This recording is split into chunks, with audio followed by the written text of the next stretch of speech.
G'day viewers. In this segment I'll talk about peer-to-peer content distribution systems using BitTorrent as an example.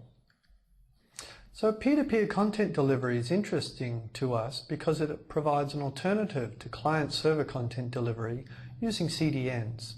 And it's an alternative that runs without dedicated infrastructure. That's what makes it interesting. We're going to look at these systems just to understand a little bit about how they work using BitTorrent as an example. And I'm really just going to give you a quick overview of these systems so that you've seen what they look like. So here's a little bit of context for where peer-to-peer systems came from. We've seen delivery with traditional client-server methods which have scaled up over time to become content distribution networks. These systems are efficient and they're able to scale up delivery for very popular content, and they work quite effectively. They're also quite reliable, and that's because they're a managed infrastructure. People pay for content delivery, so you can hire people to carefully administer all of these systems and run them well and make sure they provide good service. But traditional models, this CDN system, have some disadvantages too.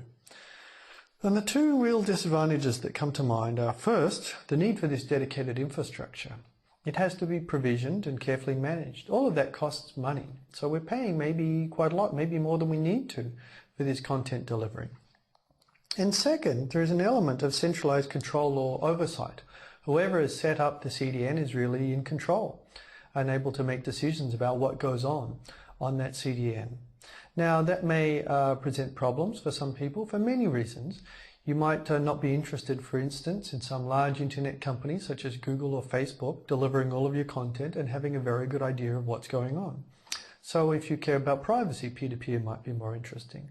Other people have different examples, of course, such as downloading illegal content. So for peer-to-peer, the real goal of this technology is to provide delivery without the dedicated infrastructure or centralized control that we've seen in these other systems, while still retaining the advantages that we got from a CDN. So we still want to be efficient to deliver content at large scale when there's very popular content, and quite reliable in providing a system that's really very usable all of the time and provides good performance and is always up and so forth. This all sounds great. The key question is just how on earth are we going to make this work when all we have is a pool of clients who want to exchange information amongst themselves with no dedicated infrastructure to help them? Well, the key idea here is that we're going to have the participants help themselves. The participants here are called peers in the system. That's why it's peer-to-peer technology.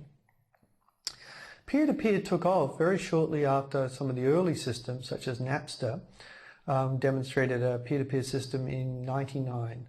This was really used for stealing music or downloading illegally copied music. It's since become defunct because it was shut down. There was a flurry of activity on different peer-to-peer systems, including BitTorrent was one of the fairly early ones. It was developed around 2001 and it quickly became very popular. It's probably the dominant peer-to-peer system today, and it shifts a substantial fraction of the internet content. So it really sees very widespread use. Okay, so let's just talk about some peer-to-peer systems in general, and then I'll move on to BitTorrent. So for peer-to-peer in general, for delivering content, there are a few challenges that we're going to have to deal with just because of this very different setting than client servers. The real problem we have here is there are no servers on which we can rely for anything. So this means that all of the communication to deliver the content is going to be between the participants or peers. This is why it's called a peer-to-peer system. That's the communication pattern, not client-server. So all of these peers are going to have to organize themselves somehow into coherent architecture to accomplish the task of content delivery. Well, you might be able to work out how to do this if you just have a group of friends at a small scale. But we would like these peer-to-peer systems to scale up to large scale, hundreds of thousands of clients working together to distribute content amongst themselves, for example. At this scale, there are a few problems, and I'll just go through them here. The first problem is that of limited capabilities of the participants. So all of the participants, the peers, are just, they're clients that want to download the content too. We don't have the luxury of provisioning highly powerful, high-end servers that can distribute content to many clients or end clients. Everyone's just a client in some sense. while they may range in their capabilities, we don't have the luxury of deciding exactly who's going to be how powerful. So the question then is, how can one peer, which might not be a particularly high-end peer, be able to deliver its content to all of the other peers in the system if they want to download that content? That's one issue. Another issue is that of participation incentives. The peers are really helping one another, at least that's what we want to happen. But if as a peer all you really want to do is download the content, you want to get a copy of this file, we haven't yet really worked out why it is that you're going to bother sending copies of that file to everyone else to help them out, since that's not really what you're trying to do. And the third issue is that of decentralization. With a managed server infrastructure, you know who to contact to find out where the file is. With a peer-to-peer system, the set of peers is changing over time. It's just whoever wants to be involved in the download and spreading of this content right now. So it's not clear in this system how you would go about finding out who to contact to get a copy of the content. So we would like systems that work well when they're very decentralized. No one's in charge, and all of the members of the system are constantly changing. So these are actually three substantial challenges to deal with. Well, there's roughly an approach which we could use to deal with each one. So to overcome the limited capabilities of an individual peer, we can still enable one node to distribute its content to all of the other peers by simply making a distribution tree. This is like multicasting, or really sort of like what a CDN is doing over time. So if you just imagine the source node here has content and everyone wants to get it, well, we could get it to all nodes by having the source send only 2 copies to these 2 nodes, and these 2 nodes each would send only 2 copies, and there actually I've reached all of the other nodes in the network. Let me just clean that up. Here it is. You can see by following that distribution pattern, no node did a lot of work, yet we got the file to everyone in the system. Of course, with this tree, I have a small picture here, but we could scale up to a very large number of nodes using this technique. So, and actually we wouldn't have to go through very many levels to get to a very large system because of the way we're growing exponentially. So this kind of transfer is typically done not instantaneously, but with replicas over time. So each of the other nodes that you're sending to, like here, a replica of the file, it started off here, a replica has been stored here, and sometime a little later it'll be transferred to these other 2 nodes. Now this approach means that in some sense the capacity of a peer-to-peer network is self-scaling with its size. If you have more nodes in the system, well, you have more capacity to distribute the content to all of the nodes themselves. So it certainly has the potential to be able to work and deliver content to all of the nodes. In terms of participation incentives, I'll note that the peers here play 2 different roles. The pink arrows here, like these arrows, are downloads to this particular node that's shaded in grey. Let's just call this one the peer that we're interested in looking at. So this is really the node helping itself. It's downloading the content that it wanted all of the time. At the same time, because it participates in a peer-to-peer system, this node is doing some other work. These are the blue arrows. Oh, I forgot a pink arrow there, doesn't matter. These blue arrows, from the point of view of that same node, are uploads to other nodes. These uploads don't help it directly at all. They're really doing other nodes a favor. So this is the dual roles and why it's called a peer. It's performing, if you like, the roles of both the client and the server. To encourage participation in a network, we can try and couple the 2 roles together. Essentially, we can try and create a system where nodes are working together so that one of them is sort of saying, well, I'll upload content to you if you upload it to me. If they both do that, and we can create a system that works that way, then we'll encourage a bit of cooperation and they'll all satisfy their goals. Of course, we just have to come up with a protocol to do that, and that's part of the trick. And finally, in terms of decentralization, nodes, even though the set of nodes are changing, the peers in the system need to be able to learn where to get the content. To solve this problem, we're going to use something called DHTs, a distributed hash table. Some of you might have heard of DHTs, maybe not. DHTs Started as an academic line of work in the academic community about 2001 with work on systems called CORD and CAN, you might have heard of. They turned out to be all of the rage in the networking research community. There was a huge amount of work on them, there still is. They are some of the most highly cited networking papers of all time. Now, I don't really have time to tell you how these new algorithms work. If you like, I'm sure you can read about them a little further. Actually, in your text, there's a section on the distributed hash tables in the same section as peer-to-peer systems, which will explain how one of them, CORD, works. But what I'm going to tell you now is simply what a DHT does. So a DHT is essentially an index. You can look this up for their name to find out where the peers are. That's what we want to do.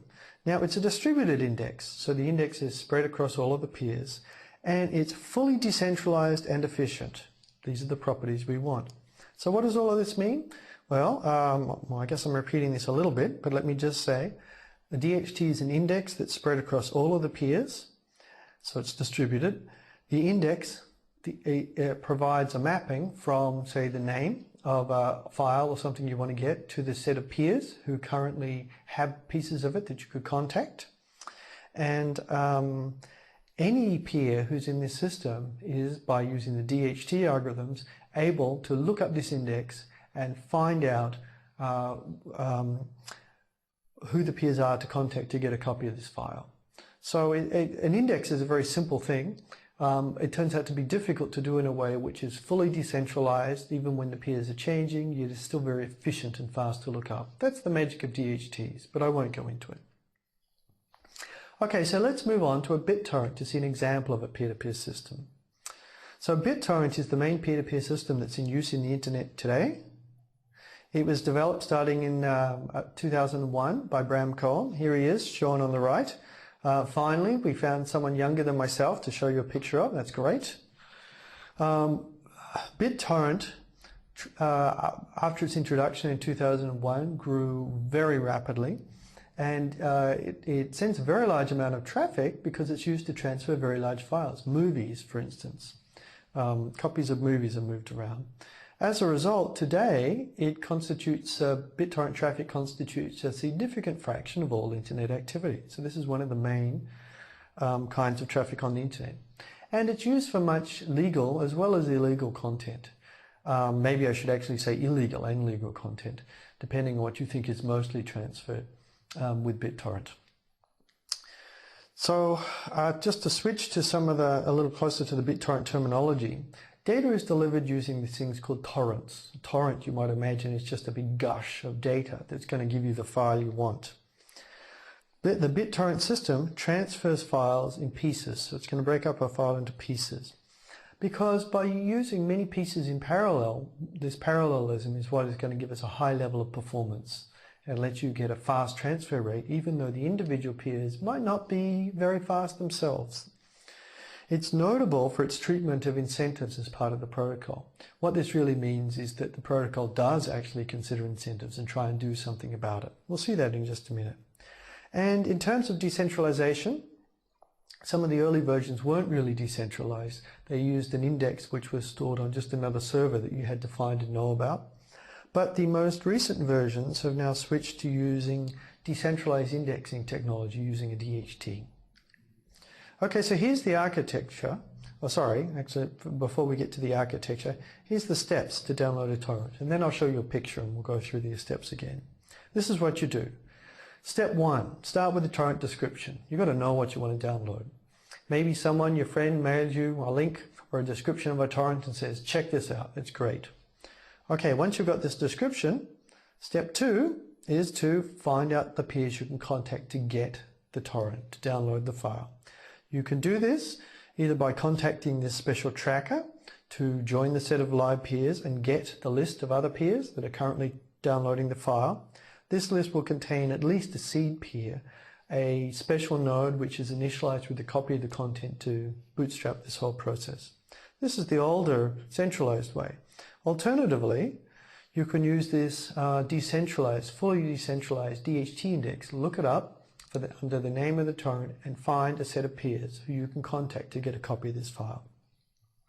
Now you know who to contact, the peers. And what you begin to do is start trading pieces with them. These peers, everyone's trying to download the same file at the same time, so everyone trades or swaps the different blocks they have. As you contact different peers, they may have some different blocks, and you may have some blocks they want. So you begin to trade them until you get the complete file. And as you do so, the incentive rule is that you're going to favor peers that upload to you rapidly, and choke peers that don't upload to you rapidly by slowing your upload to them. So somehow you're providing a little bit of feedback. People who are helping the system by downloading to you, well, you'll also provide them good service. People who aren't really helping you, you're going to try and cut off service to them. That way, if they're not helping anyone in the system, no one's going to give them good service. I've talked about that a little bit through the steps, but I think they'll become clearer when we just look at them a little more and talk about how they solve the challenges. So here is a peer-to-peer system, and you can see I've circled one peer we're going to look at, but all of these other nodes are peers too. Peer, peer, peer. So all of these peers are trying to download the file, receive the torrent that is, at the same time. So they all have the same goal in mind. One of them here, the seed peer, already has a special copy of the content. That's to get the system going. Someone has to have the content after all. Now in the initial versions of BitTorrent, the way it works is once you have a description of the torrent, it's metafile that just says what it is you're trying to download. In this, there is information about who the tracker node is. If you then contact the tracker node, what's going on here? You can get the list of live peers. So that will have like 1, 2, 3, all of these nodes. It will tell you who they are, so you know who the peers are. And then you proceed with the BitTorrent protocol. You contact a randomly chosen set of peers, like maybe these peers, to trade chunks with them. You'll ask what pieces of the file they have, and then you will try and download those pieces from them, and they will also be asking you what pieces you have. And as you're talking to multiple different peers, you'll get multiple different pieces, and you'll be able to trade them with other pieces. And this way, everyone will be helping everyone. And some peers eventually will leave this system when they have the new file, but other peers will arrive. Especially if many peers are trying to download at the same time, there'll be a large set of people available to help everyone else. So let's just revisit those challenges and see how it all works, how we've met them. In terms of dealing with the limited capabilities of an individual peer, we've dealt with that by dividing the file into pieces that can be downloaded in parallel. This peer here that we're looking at is downloading from 3 different other peers concurrently. That means if these other 3 peers are very wimpy, well, we're able to get a download from all of them. So the rate at which we can download is the sum of this. It can be quite fast. Our infrastructure can be providing us a fairly good rate because of this parallelism, even though the capabilities of each individual peer is limited. In terms of participation incentives, I talked about this technique of favoring the peers which are uploading to you, you upload to them. On the other hand, we choke peers that aren't uploading to us. So this peer here, this unfortunate peer, is shown as choked by all of the other 3 peers it's talking to. It's these stops here. This is the choking. And this other peer must be choking because the rotten peer here with the X's, I'll say rotten, it's not really helping out, or unhelpful might be better. This unhelpful peer is not providing downloads to all of the other nodes. And so they've cut it off, and they're favoring other peers. This is going to provide an incentive for everyone who has any content to trade to actually trade it. If you don't have anything because you're just beginning, other nodes will give you a basic level of service, but your download will take a very long time unless you're willing to help everyone out. Okay, and then finally, in terms of decentralization, well, when we switch to the fully decentralized model, the DHT index is spread over all of the peers. So a small piece of it you can see here is implemented as part of every peer. Together, they are implementing this DHT, this overall index, using the DHT technology. So any peer that can find another peer can join the system and look up this index, and will end up carrying things to form part of this index. So it's fully decentralized, and we've made our goal of knowing how to get around without having a well-known central server that provides information. Okay, so that's peer-to-peer systems, and BitTorrent is an example. Peer-to-peer systems are interesting to us as an alternative to CDN-style client-server distribution of content. They certainly have some potential advantages if they can do away with dedicated infrastructure and decentralization. They also have some challenges to meet to do that. It's probably not as easy with peer-to-peer technology as it is with a managed, carefully provisioned infrastructure. So if we can make it work, we're in good shape. But there are still some problems to solve to make them work very effectively. At this stage, today, CDN technologies are probably more mature. Nonetheless, P2P technologies are coming along, and DHT technologies too, and over time, we're finding that they're more widely used in systems. And these are the technologies that are adopted in different kinds of content distribution systems. Actually, P2P and DHT style technologies are used as part of the Skype system and as part of Amazon's system, Amazon's cloud computing services. So I think in the future what you can expect is more and more hybrid systems which maybe use some peer-to-peer style techniques along with a carefully provisioned infrastructure, for example, rather than having solely all of the clients do it themselves. Okay,